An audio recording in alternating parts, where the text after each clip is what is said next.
नमः शिवाय। आइए सुनते हैं शिव महापुराण का 9वां अध्याय। शिव पुराण के श्रवण की विधि तथा श्रोताओं के पालन करने योग्य नियमों का वर्णन। शौनक जी कहते हैं, महाप्राज्ञ व्यास शिष्य सूत जी, आपको नमस्कार है। आप धन्य हैं, शिव भक्तों में श्रेष्ठ हैं। आपके महान गुण वर्णन करने योग्य है। अब आप कल्याणमय शिव पुराण की श्रवण की विधि बताइए, जिससे सभी श्रोताओं को उत्तम फल की प्राप्ति हो सके। अब सूत जी कहते हैं, मुने शौनक, अब मैं तुम्हें संपूर्ण फल की प्राप्ति के लिए शिव पुराण के श्रवण की विधि बता रहा हूँ। पहले किसी ज्योतिषी को बुला करके दान मान से संतुष्ट करके अपने सहयोगी लोगों के साथ बैठकर बिना किसी विघ्न बाधा के कथा की समाप्ति होने के उद्देश्य से शुद्ध मुहूर्त का अनुसंधान कराएं और प्रयत्न पूर्वक देश देश में स्थान स्थान पर यह संदेश भेजें कि हमारे यहाँ शिव पुराण की कथा होने वाली है। अपने कल्याण की इच्छा रखने वाले लोगों को कथा सुनने के लिए अवश्य पधारना चाहिए। कुछ लोग भगवान श्री हरि की कथा से बहुत दूर पड़ गए हैं। कितने ही स्त्री शूद्र आदि भगवान शंकर के कथा कीर्तन से वंचित रहते हैं। उन सबको भी सूचना हो जाए, ऐसा प्रबंध करना चाहिए। देश देश में जो भगवान शिव के भक्त हों तथा शिव कथा के लिए कीर्तन और श्रवण के लिए उत्सुक हों, उन सबको आदर पूर्वक बुलवाना चाहिए और आए हुए लोगों का सब प्रकार से आदर सत्कार करना चाहिए।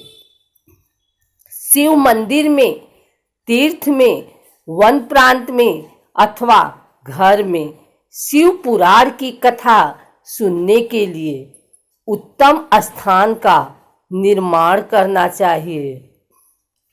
केले के खंभों से सुशोभित एक ऊंचा कथा मंडप तैयार कराएं।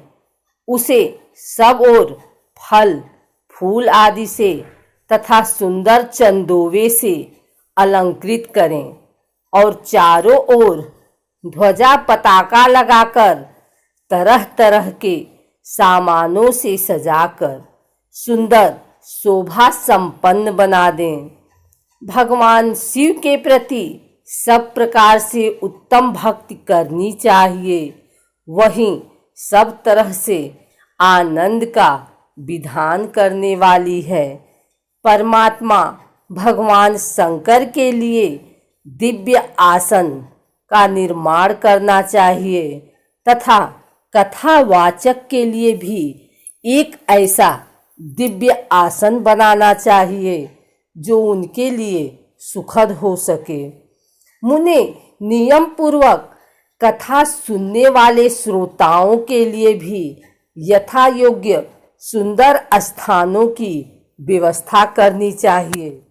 अन्य लोगों के लिए साधारण स्थान ही रखना चाहिए, जिसके मुख से निकली हुई बाणी देहधारियों के लिए कामधेनु के समान अभिष्ट फल देने वाली होती है। उस पुराण वेत्ता विद्वान वक्ता के प्रति तुच्छ बुद्धि कभी नहीं करनी चाहिए। संसार में जन्म तथा गुणों के कारण बहुत से गुरु होते हैं, पर उन सब में पुराणों के ज्ञाता विद्यमान ही परम गुरु माना गया है। पुराण वेत्ता पवित्र, दक्ष, शांत, ईर्ष्या पर विजय पाने वाला साधु और दयालु होने चाहिए। ऐसा प्रवचन कुशल विद्वान इस पुण्यमयी कथा को कहे। सूर्योदय से आरंभ करके 3:30 पहर तक उत्तम बुद्धि वाले विद्वान पुरुष को शिव पुराण की कथा उत्तम रीति से बाँचनी चाहिए। मध्याह्न काल में 2 घड़ी तक कथा बंद रखनी चाहिए, जिससे कथा कीर्तन से अवकाश पाकर लोग मल मूत्र का त्याग कर सकें। कथा प्रारंभ के दिन से 1 दिन पहले व्रत ग्रहण करने के लिए वक्ता को क्षौर करा लेना चाहिए। जिन दिनों कथा हो रही हो उन दिनों प्रयत्न पूर्वक प्रातः काल का सारा नित्य कर्म कम समय में ही कर लेना चाहिए। वक्ता के पास उसकी सहायता के लिए एक दूसरा वैसा ही विद्वान स्थापित करना चाहिए। वह भी सब प्रकार के संशयों को निवृत्त करने में समर्थ और लोगों को समझाने में कुशल हो। कथा में आने वाले विघ्नों की दूर करने के लिए गणेश जी का पूजन करें। कथा के स्वामी भगवान शिव की तथा विशेषतः शिव पुराण की पुस्तक की भक्ति भाव से पूजा करें। तत्पश्चात उत्तम बुद्धि वाला श्रोता तन मन से शुद्ध एवं प्रसन्न चित्त हो आदर पूर्वक शिव पुराण की कथा को सुने।